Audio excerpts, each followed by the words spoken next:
Bom dia, aluno do 7º ano A e B da Escola Janoca Maciel.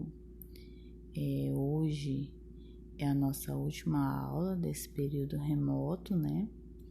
Mas nós temos aí 10 atividades a serem feitas. Aqueles alunos que já fizeram todas estão de boa, parabéns. Aqueles que não conseguiram fazer ainda, tem tempo para fazer, né? Nós vamos ter 15 dias de recesso, mas vocês podem estar fazendo as atividades e me enviando. Se tiverem alguma dúvida, pode estar perguntando no PV. O importante é vocês entregarem as atividades. Essas atividades são avaliativas. No retorno às aulas, elas já vão ser contabilizadas como notas, certo? Então, a nossa aula de hoje é sobre o tema meio ambiente, megadiversidade e unidade de conservação no Brasil. Um dos principais desafios da atualidade é garantir o desenvolvimento sustentável. O que é um desenvolvimento sustentável? É um modelo de desenvolvimento global capaz de satisfazer as necessidades da população sem comprometer as necessidades das gerações futuras. Para assegurar a sustentabilidade, é preciso algumas coisas, tipo combater a pobreza e reduzir drasticamente as desigualdades sociais, garantindo oportunidades iguais a todos.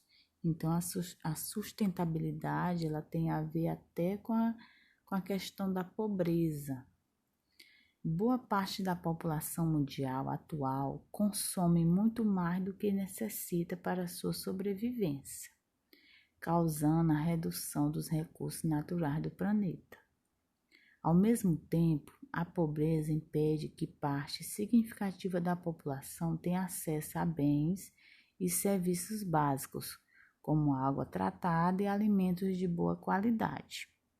Então, isso aqui é a questão do consumismo, né?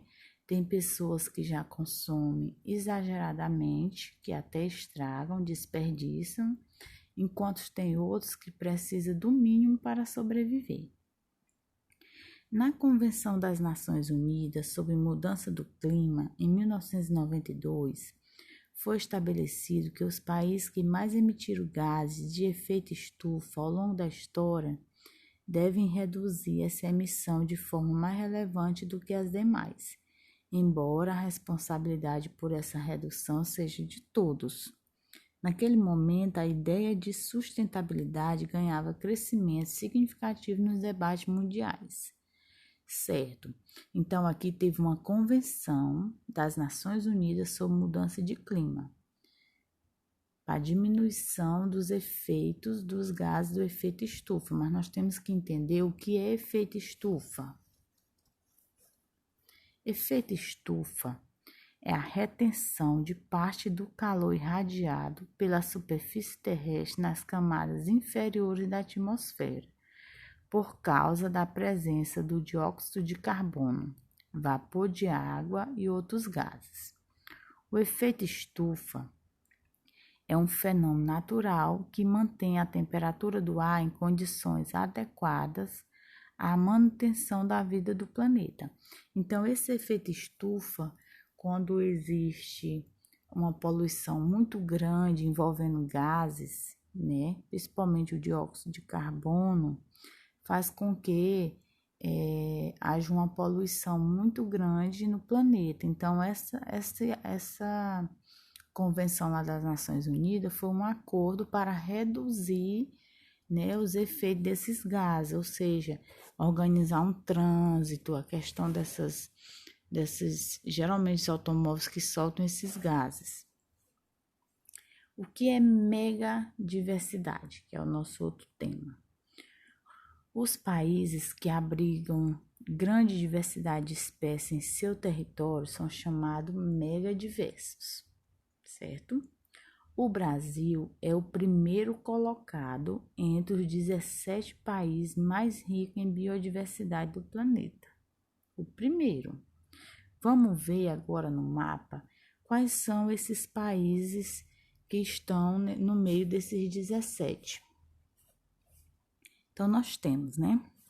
Aqui dá para ver direitinho, ó, Brasil, Estados Unidos, Alasca, México, Venezuela, Colômbia, Equador, Peru, Madagascar, Austrália, Filipinas, China, Índia, Malásia.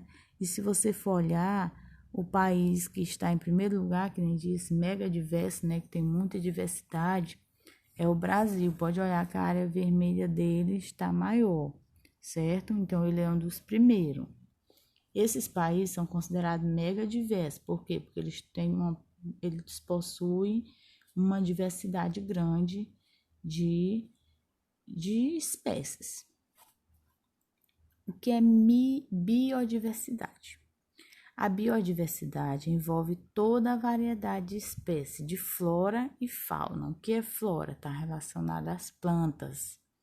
E fauna relacionada aos animais. E micro-organismos, né? E a relação entre os organismos vivos. Então, a biodiversidade, ela é completa. Ela envolve a flora, a fauna, aqueles micro-organismos que são os seres bem minúsculos mesmo, e a relação entre os seres vivos. País localizado em áreas de clima quente e úmidos, com vastas florestas e variedade de espécies, concentra a maior parcela dessa megadiversidade, embora enfrentam dificuldade para explorar de forma sustentável.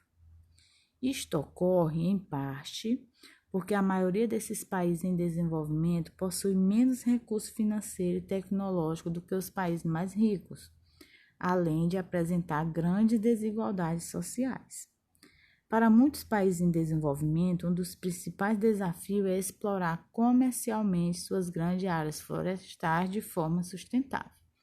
Então, aqui fala, né, dessa diferença dos países localizados em áreas de climas quentes e úmidos. Aqui nós vamos falar um pouco sobre a biopirataria, certo? Que ela está em contramão da sustentabilidade. O que é isso?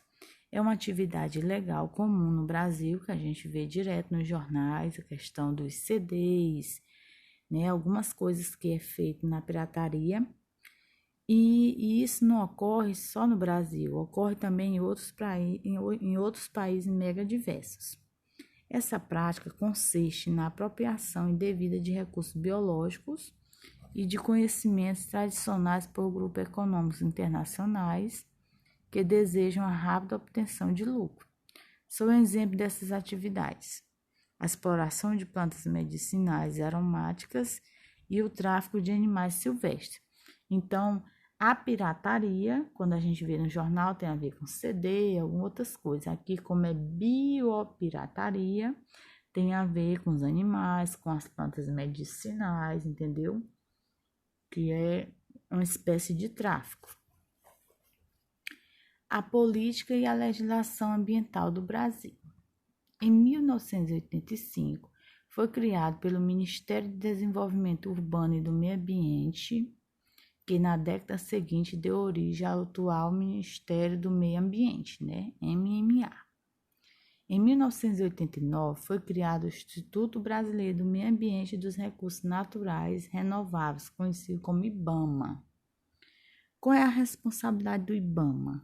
É de executar ações das políticas nacionais do meio ambiente, conceder licenças ambientais e promover a fiscalização ambiental em outras competências. Em 2012, foi aprovado o novo Código Florestal Brasileiro, que tem o quê? Tem como objetivo de aperfeiçoar os métodos de fiscalização das áreas de preservação permanente e de recursos legais. Então, no nosso país, né, temos uma legislação ambiental, tem as leis, as coisas que não pode fazer com o meio ambiente, apesar das pessoas continuarem teimando. A unidade de conservação. No Brasil, o governo criou as unidades de conservação. O que é isso? são espaços territoriais, incluindo seus recursos ambientais, com características naturais relevantes, que têm a função de assegurar a representatividade de amostras significativas e ecologicamente viáveis das diferentes populações, habitats, ecossistema do território nacional e das águas jurisdicionais, preservando o patrimônio biológico existente. Então, aqui é um conceito, né, de acordo com o Ministério do Meio Ambiente, do que é unidade de conservação. As unidades de conservação, elas são divididas em dois tipos, né? Unidade de proteção integral e unidade de consumo sustentável. Então, nós vamos ver aqui as unidades de proteção integral. Qual é o objetivo delas? É manter a área praticamente intacta. Apresentam normas mais restritivas, não permitindo o consumo, a coleta ou qualquer tipo de dano aos recursos naturais.